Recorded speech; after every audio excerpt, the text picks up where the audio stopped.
The I Am Change Youth Town Hall is being presented by the Lead Group Nation, the partnership with Broward College and WEDR 99 Jams. And here to talk more about it is Miss Kimmy, 99 Jams radio personality, and Desiree Williams, a student with Lead Nation. Lead stands for Leaders by Empowerment, Activists by Development.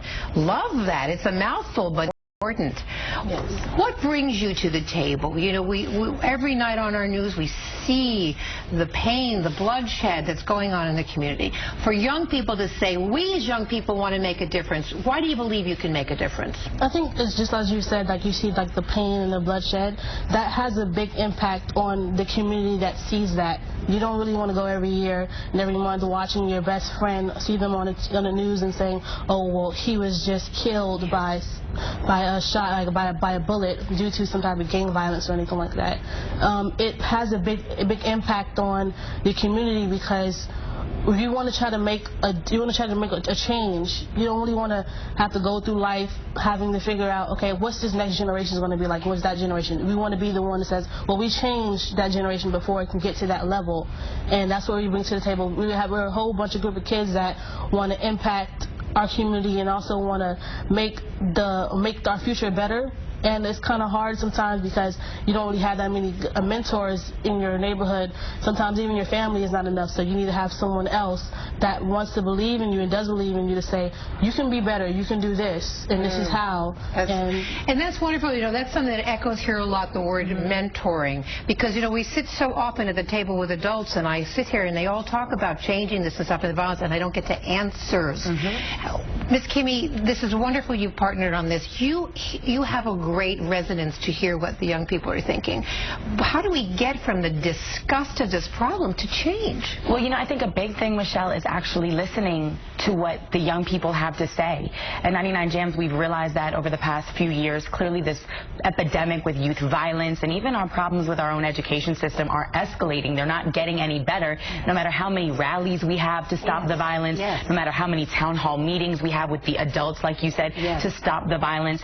And so around and we actually decided that we were going to stop the music at 99 Jams to stop the violence, and we opened up our phone lines to the kids. We didn't want to hear from the adults on what they thought the problems were, how they thought they could fix them. We wanted to hear from the children that were living this nightmare every day and what they wanted us as adults and people who could fix things to do about it. And what do they want you to do? You know, a lot of them want more programs. They want to be heard. They want people to listen to them. They want to feel like their opinions matter. And they want to know how they can change their futures. They don't want to get stuck in the rut that happens to a lot of inner city or, you know, just poverty-stricken people, and even middle-class kids fall into the same problem. Gunfire is everywhere. Yes, it is. But even in fact, my colleague Jim DeFeedy this week did an amazing piece on the air that really focused on Booker T. Washington, just looking at one school and seeing how many people were affected, young people, by the gunshots and all. And again, I look at that and say, okay, but how do we take control of this, you know, and fix it? How much of it, I mean, is it access to guns? When you come down to it, if I had to say, how would you stop this violence, where would you begin? I think the best place to begin is probably in the homes of each student that lives in a certain community. Like, in the home is where it starts. It's where, like, you raise a certain way, and sometimes, even if you're raised well, something can happen that can throw you over the edge and conflict with that. And most kids, they don't really have people to tell them, okay, do things this way because it's going to help you in the future. Sometimes your family is your family, and they're trying to we don't get to choose our parents. We don't get to choose our parents. And sometimes if you raise a certain way, you feel like, okay, I have to do what they say. But sometimes what they say may not be the best. Maybe not be the best option that you have. And when you go to school, you have your teachers at school, and your teachers can be your mentors and things like that, but sometimes at home there's a lot of personal issues that you have to go through, and you can be afraid to speak. If your father's an alcoholic, things like that can conflict with that. And so we need other eyes. We need other eyes to help, and I think just students supporting each other brings a lot of, you know, hope.